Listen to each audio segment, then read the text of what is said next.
Alors, organisons-nous pour que nous ne posions pas la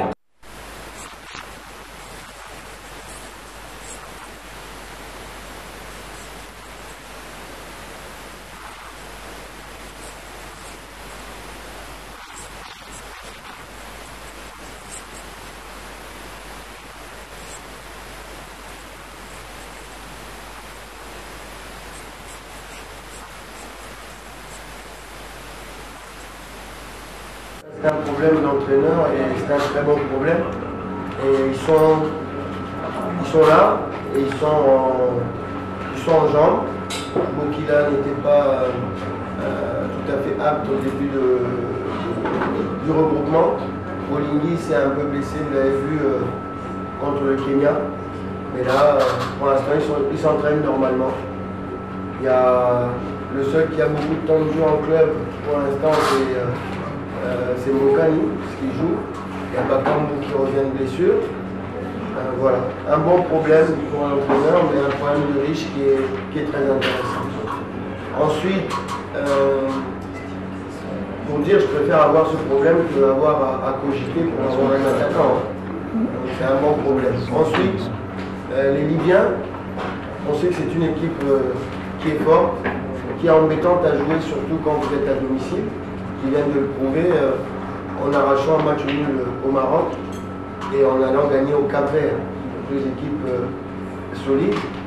Et à chaque fois, ils marquent en fin de match. Ça veut dire que c'est une équipe qui ne lâche pas du début à la fin, qui joue très bas, comme le Kenya. À nous donc d'être plus intelligents. Ne pas avoir, comme contre le Kenya, une très bonne possession du ballon, se créer énormément d'occasions et puis finir par perdre. Donc voilà, on va trouver le bon compromis pour ne pas se faire avoir. Le Kenya a pesé sur le moral de VAR afin de remporter ce match qui va être déterminant certainement pour le premier match. L'équipe de la Guinée, on n'a pas assez d'informations, qui est très fort en contre-attaque, notamment le 4-4-2, privilégié face à cette équipe. Non, il n'y en a pas un seul.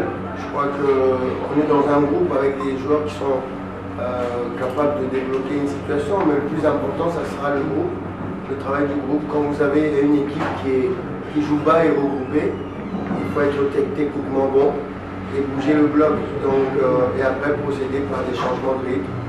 Donc déjà, toute l'équipe doit être mobilisée, attentive, pour pouvoir jouer vite en contrôle-passe, pour bouger le bloc, être patient.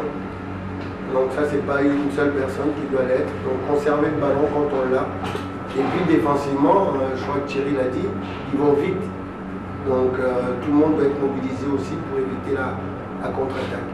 Ensuite, c'est pour souligner qu'on a des joueurs de talent, des joueurs qui sont capables aussi d'aider l'équipe. À un moment donné, quand elle est en difficulté, il y a Bolassi, il y a Botaka, il y a Mokami, il y a Bakambu, il y a Moubele. C'est un petit peu un problème de riche, des gens qui sont capables par leur dribble d'emmener quelque chose, de débloquer une situation. Donc de ce côté-là, dans mes consignes, je ne vais pas les priver. Je vais leur demander de prendre des risques, d'oser et d'apporter quelque chose, d'avoir cette mentalité.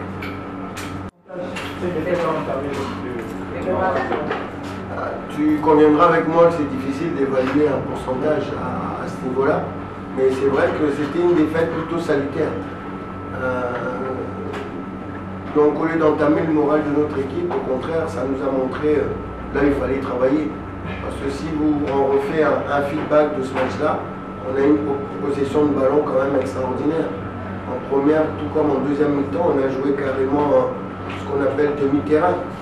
Donc on a mis une flopée d'occasions et on n'a pas pu les marquer. Donc ça a été plutôt une bonne chose pour nous dire que quand tu ne peux pas gagner un match, il ne faut certainement pas le perdre. Ça c'est très important. Donc on a voulu pousser jusqu'au bout. On a eu un peu du sort, ils ont été très habiles dans la contre-attaque pour nous marquer un but, mais non, dans le mental, on n'est vraiment pas atteint par rapport à ça. D'être conquérant et cette envie déjà, parce que au-delà du fait qu'on joue contre la Ligue 2, on a envie depuis 2 ans, c'est l'objectif. L'objectif qu'on s'était fixé au départ, nous, c'est d'aller à la Coupe du Monde. Ça fait partie des choses que j'ai utilisées pour convaincre certains joueurs de venir nous rejoindre. C'était cet objectif de la Coupe du Monde. Maintenant qu'on est au pied du mur, on ne peut pas reculer. Il faut justement attaquer les choses de plein pied et penser qu'à ça, à l'objectif de la Coupe du Monde. Et pour arriver en Coupe du Monde, on a 6 matchs à jouer, dont 3 à domicile, et il faut gagner les 3 à domicile. Voilà. L'organisation de jeu, on a travaillé, c'est vrai, on a travaillé d'une certaine façon avec 2 attaquants, avec un attaquant. Mais ça, c'est peu importe. Peu importe l'organisation de jeu. Face à cette équipe qui est regroupée, que vous ayez 2 attaquants ou un seul, ce qui est le plus important, c'est qu'il y ait du mouvement. Parce que si vous avez 2 attaquants et qui restent devant comme des piquets, les défenseurs vont se régaler. Cette équipe joue avec 4 défenseurs derrière. Normalement, ils démarrent avec 3 milieux de terrain et 3 attaquants, mais quand ils défendent, ils sont plutôt à 4 derrière, 5 au milieu et un seul devant. Donc si vous ne mettez pas du mouvement entre les 2 lignes, ça ne sert à rien. Donc il faudra qu'on ait du mouvement et une bonne conservation de balle. 2 ou 3 attaquants, mais on a un souci dans notre football congolais. C'est un souci, mais aussi c'est une force, puisqu'on est congolais. C'est très compliqué de jouer en 4-4-2. C'est très compliqué de jouer avec 2 attaquants, parce que quand on joue avec 2 attaquants, justement, on se met en difficulté. Parce qu'encore une fois, on n'a pas de milieu excentré, on n'a que des ailiers. Et quand vous jouez avec 2 attaquants, il faut pouvoir avoir des gens sur les côtés qui viennent justement jouer au milieu de terrain. Et nous, quand vous prenez Ebolassi, Moubele et Botaka, ce sont des ailiers. Et quand un ballon est d'un côté, il ne rentre quasiment pas au milieu. Alors, s'il ne rentre pas au milieu alors que vous avez un milieu de terrain renforcé, vous mettez les gens en difficulté. Donc voilà un petit peu la problématique. J'ai pas éludé le problème. Le gardien de but, je reviens sur le cas de Mandanda en premier. Je n'ai pas éliminé Mandanda du jour au lendemain. Je n'ai pas éliminé Mandanda du jour au lendemain alors qu'ils sont en train de jouer à Charleroi. Mandanda, ça fait 2 ans. Ça fait plus de 2 ans qu'il n'est pas titulaire aussi. Et Mandanda, après la CAN, juste avant le départ, ne pouvait pas se satisfaire d'avoir un gardien qui ne joue pas. On est en train d'essayer de trouver l'excellence. Et il faudrait absolument, dans leur choix de carrière, aller dans les clubs où ils allaient jouer. L'année qui a suivi, sauf que nos joueurs ont une épée de Damoclès sur la tête.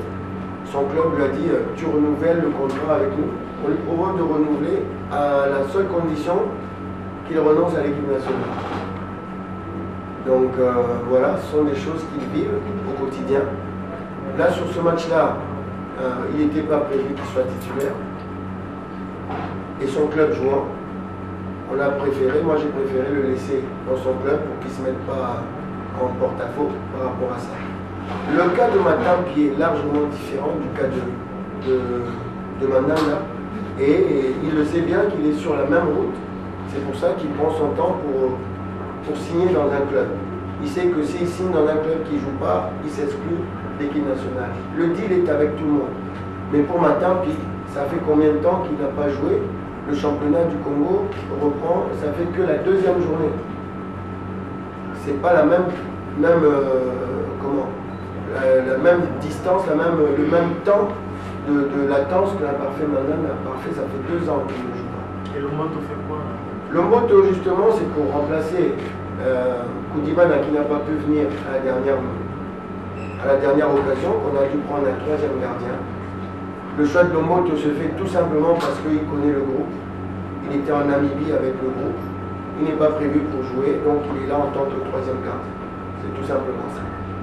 Voilà le choix. Plutôt que de prendre un gardien qui ne connaît pas le groupe, qui ne connaît pas encore les habitudes, en étant 3e gardien, il était là juste pour ça. En intégrant Bangala ou Munganga, qui connaissent le groupe, qui étaient déjà dans le groupe en Bakomo et qui ont déjà les repères pour ne pas perdre du temps dans le travail.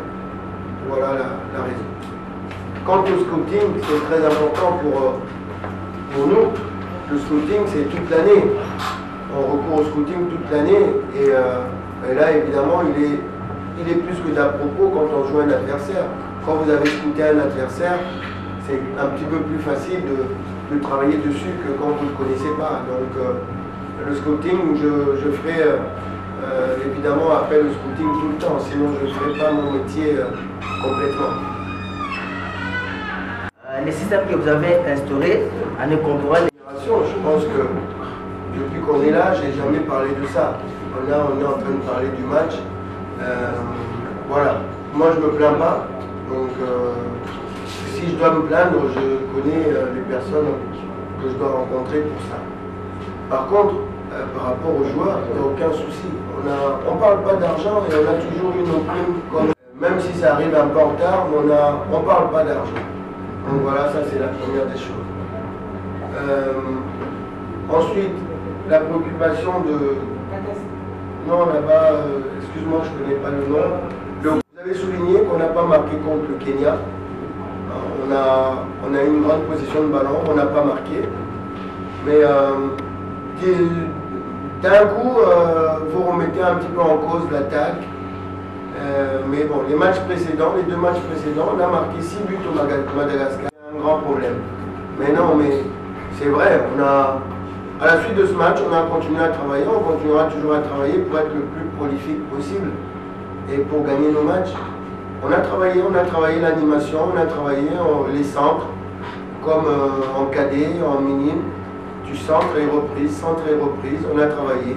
Donc on a essayé de trouver des combinaisons. Quand vous ratez autant de possibilités comme on l'a fait, où les choix n'étaient pas bons dans les centreurs, ou alors les choix des déplacements n'étaient pas bons non plus. Donc il faut, c'est vrai, se remettre tout le temps pour travailler et continuer à aller de l'avant. Mais face à ces genres d'équipes, comme le Madagascar, comme la République centrafricaine, comme le Kenya ou la Libye, tant que vous n'avez pas marqué, c'est vrai,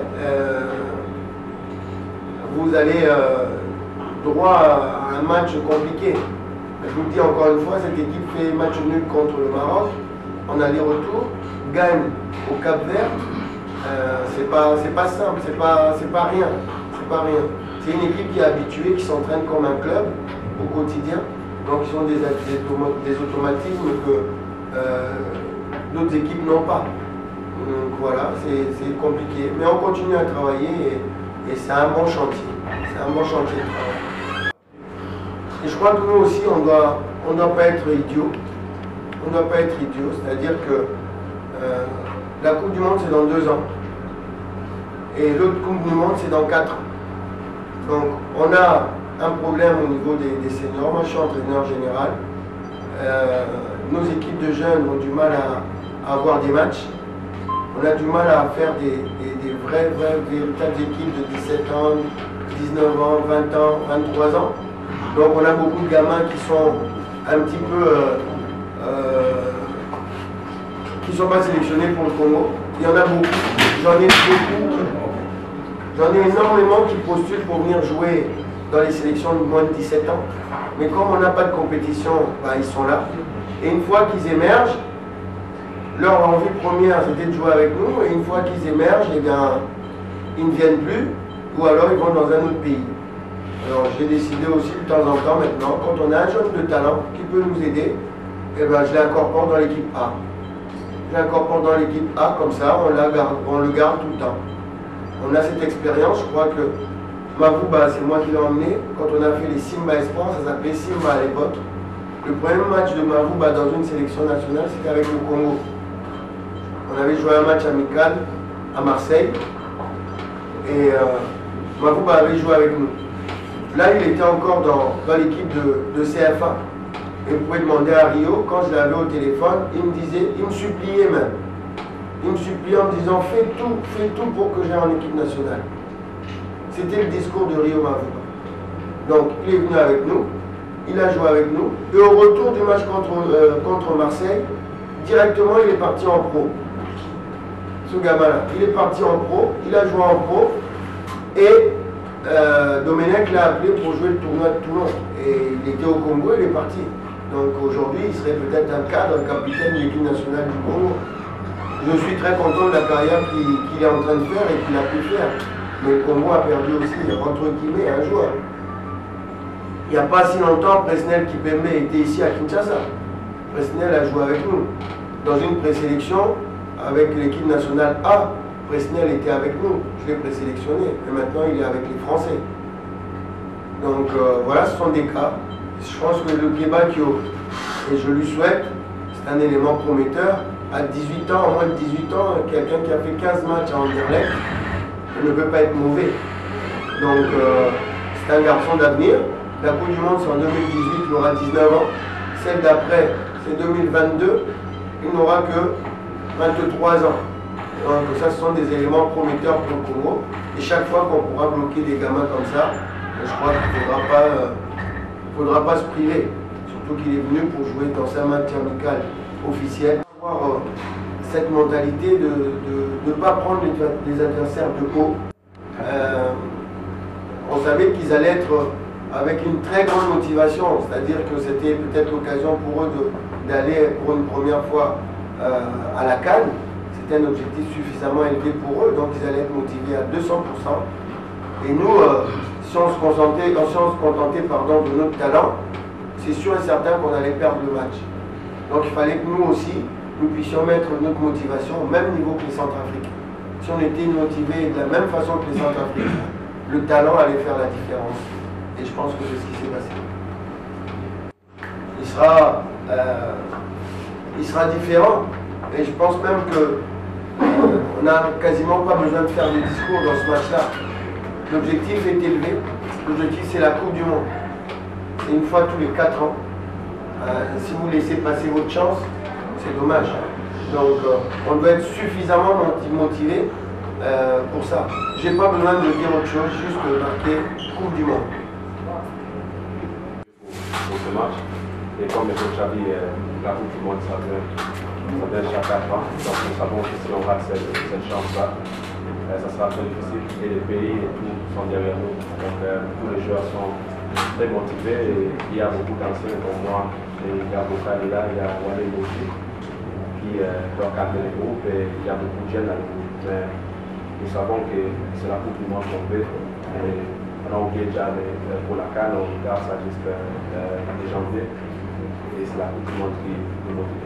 Vous serez le capitaine de l'équipe, vous serez sur le terrain, les coachs et à son être, ça va être quand même difficile pour savoir si. Pour moi, ce n'est pas un rôle nouveau au club, ça fait longtemps que je suis capitaine.